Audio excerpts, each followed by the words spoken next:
Praise the lord. ఈరోజు వాక్య భాగం మత్తయి సువార్త 6వ అధ్యాయం 26వ వచనం. ఆకాశ పక్షులను చూడుడి, అవి విత్తవు, కోయవు, కొట్లలో కూర్చుకొనవు, అయినను మీ పరలోకపు తండ్రి వాటిని పోషించుచున్నాడు. మీరు వాటికంటే బహుశ్రేష్ఠులు కారా? ఈరోజు ఈ వాక్య భాగం ద్వారా దేవుడు మనతో మాట్లాడుతున్నారు. వాక్యం వింటున్న ప్రియమైన వారలారా, మీరు ఎప్పుడైనా ఏదైనా పక్షి నిన్న తినలేదు, మొన్న తినలేదు, ఈ రోజన్నా ఫుడ్ దొరుకుద్దో లేదో అని డల్గా కూర్చోవడం మీరు ఎప్పుడన్నా చూసారా? పనులేమీ లేవు, ఎలా గడుస్తుందో ఏంటో. ఇలాగా పక్షులు ఎప్పుడైనా బాధ ఎక్కువైపోయింది, తినడానికి ఏం ఉండట్లేదు అని బాధపడడం ఎప్పుడన్నా చూసారా? లేదు కదండి. విత్తవు, కోయవు, కొట్లలో కూర్చుకొను, మీరు వాటికంటే బహుశ్రేష్ఠులు కారా అంటున్నాడు. సో ఈ వాక్యం వింటున్నవారు మీలో చాలా వరి అయిపోతూ పనులు లేవు, చాలా అక్కడ కట్టాలి, ఇక్కడ కట్టాలి, ఎట్లాగా అని చాలా దిగులు పడిపోతా ఉన్నారేమో. నాకు ఒక ప్రశ్న ఉంది. ఏలియా గారిని కేరీతు వాగు దగ్గరికి నడిపించిన దేవునికి కేరీతు వాగు దగ్గర ఆహారం లేదని తెలియదంటారా? తెలిసే ఏలియా గారిని అక్కడికి నడిపించాడు.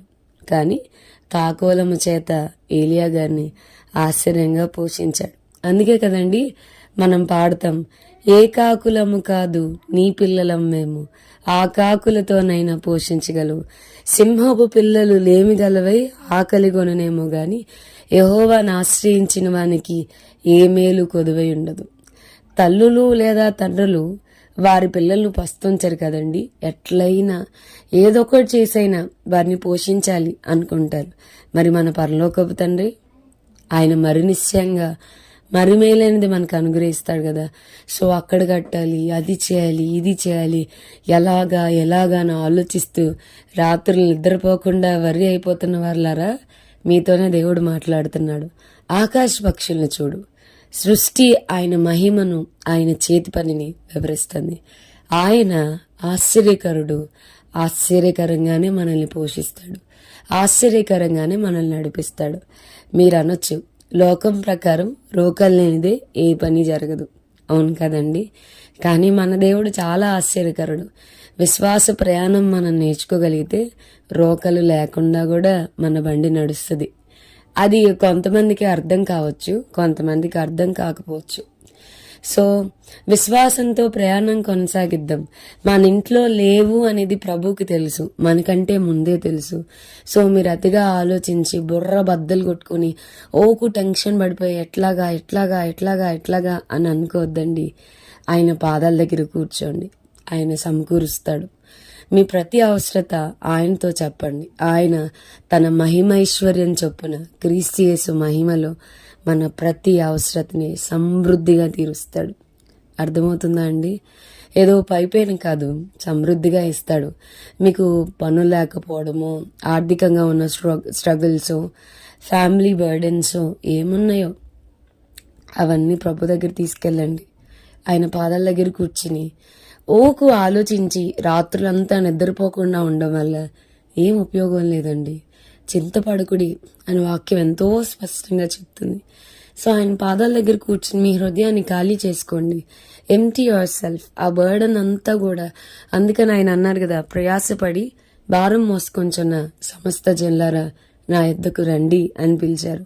Come unto me o ye labour అని చెప్పని. సో చాలా కష్టపడుతున్నవారులారా, చాలా ప్రయాసపడుతున్నవారులారా నా దగ్గరికి రండి అని ప్రభు పిలుస్తా ఉన్నా. ఎందుకు? ఎలా వచ్చామో అలా తిరిగి వెళ్ళిపోవడానికి కాదండి. ప్రతిదీ ప్రభు మీద క్యాస్ట్ ఇట్ అవుట్, ఆయన మీద వేసేయడానికి. సో వాక్యం వింటున్న వారు కృంగిపోవద్దండి, ధైర్యం తెచ్చుకోండి. మన పితరులన దేవదూతలు తినేటువంటి మన్నా చేత ఆయన పోషించిన దేవుడు. మన పితడైన ఏలియాను కాకోలం చేత పోషించిన దేవుడు. పూరేళ్ల చేతను బండను చీల్చి దారులుగా కారిన నీటి చేతను మన పితరులను నడిపించిన దేవుడే మన దేవుడు కూడా. సో మన అవసరతలు, మన అప్పులు, మన పనులు సమస్తం ఆయనకి తెలుసు. సో ఆయన మీద వేసేయండి, ప్రశాంతంగా ఉండండి. He will take care of it. చింతపడకుడి, ఎందుకంటే ఆయన మిమ్మల్ని గురించి ఆల్రెడీ నిన్ను సృష్టించినవాడు, నిన్ను రక్షించినవాడు, నిన్ను పోషించేవాడు కూడా. ఇలా ప్రార్థన చేయండి. ప్రభువా, మా పితరులను పోషించావు, యెహోవా ఈరే అన్నీ చూచుకొను అని మా పితరులు నీకు పేరు పెట్టారు. నేను కూడా వ్యక్తిగతంగా అనుభవించి యెహోవా పోషణకర్త అని పేరు పెడదాం అనుకుంటున్నాను. షో యువర్ సెల్ఫ్, నా జీవితంలో పోషణకర్తగా నన్ను నడిపించండి అని ప్రార్థన చేయండి చాలు. దేవుడు మిమ్మల్ని ఆశ్చర్యరీతిగా, మిమ్మల్ని మీ కుటుంబాల్ని ఆశ్చర్యరీతిగా పోషించునుగాక. జార్జ్ ముల్లర్ గారిని చూడండి, 200 మందిని. ఇది బహుశా మానవ జ్ఞానానికి అతీతం కావచ్చు, కానీ విశ్వాసం అదే కదా. నిరీక్షించబడి వాటి యొక్క నిజస్వరూపంను అదృశ్యమైనవి ఉన్నవంటకు రుజువునై ఉన్నది. జార్జ్ ముల్లర్ గారు తన దగ్గర ఉన్న 200 మందిని పోషించడానికి ప్రతిరోజు విశ్వాస ప్రయాణమే కదండి.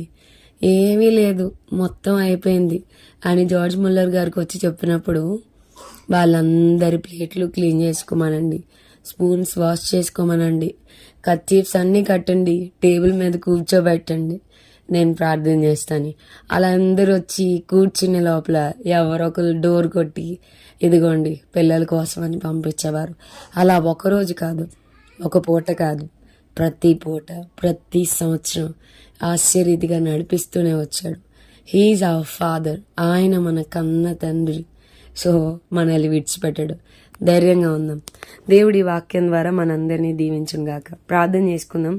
ప్రభువా, ఈరోజు వాక్య భాగం ద్వారా మీరు మాతో మాట్లాడినందుకు వందనాలు. వాక్యం వింటున్న మా ప్రియులైన ప్రతి ఒక్కరిని దీవించి ఆశీర్వదించమని యేసు నామమున అడిగి వేడుకొంచున్నాం తండ్రి. Amen. God bless you and have a blessed day.